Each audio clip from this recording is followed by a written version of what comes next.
Let's head right over to meteorologist Mary Kay Kleist for a look at what's ahead, Mary Kay. And tonight, the tornado threat really is focusing on Iowa. For us, it is a big wind event. We're going to see those winds peaking probably close to the midnight hour, staying breezy during the day tomorrow with wind gusts at 20 to 25 miles per hour. So far, the highest winds have been to 47 miles per hour in Aurora, winds to 44 at Midway, 40-mile-per-hour winds in Gary. Those southerly winds keep pulling all that mild air in place, so we broke a record. 65 was our high today. The old record was 64, set 50 years ago.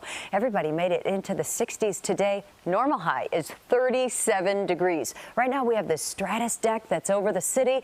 It's not raining yet, but scattered showers will be moving in ahead of that front. Clouds are here. Stiff winds out of the south and southwest, and very warm temperatures in the low and middle 60s.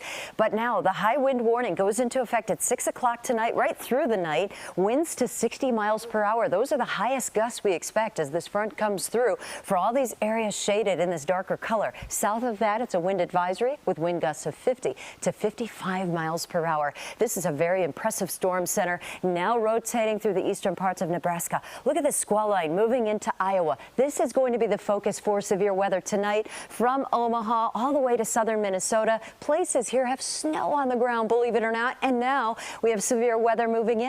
A tornado watch in effect until 8 o'clock for much of Iowa. Multiple warnings, though, lining up. Many observed tornadoes as well that were confirmed as this line moves through Iowa. Let's time out our winds. These numbers are the wind gusts, and the rain is going to increase along that front, too. But look at this plot. 60-mile-per-hour winds in Ottawa, 10 o'clock tonight. Those winds really peaking at midnight, perhaps showing and favoring some higher gusts in this area here. And then that front will move through the city in the midnight hour, northwest Indiana by 2 a.m. Winds are still strong with this system and then staying breezy tomorrow. Now, the temperature, we're going to be holding in the 60s tonight as that line of thunderstorm activity moves in. It's a thin ribbon of storms. It's going to be a fast mover once it comes through, and temperatures tomorrow will be falling throughout the day. So even though we'll be warm at midnight to probably establish another day of record warmth, the whole day is going to be in the 40s with wind chills in the 30s. Saturday morning, maybe a flurry, otherwise drying out this weekend,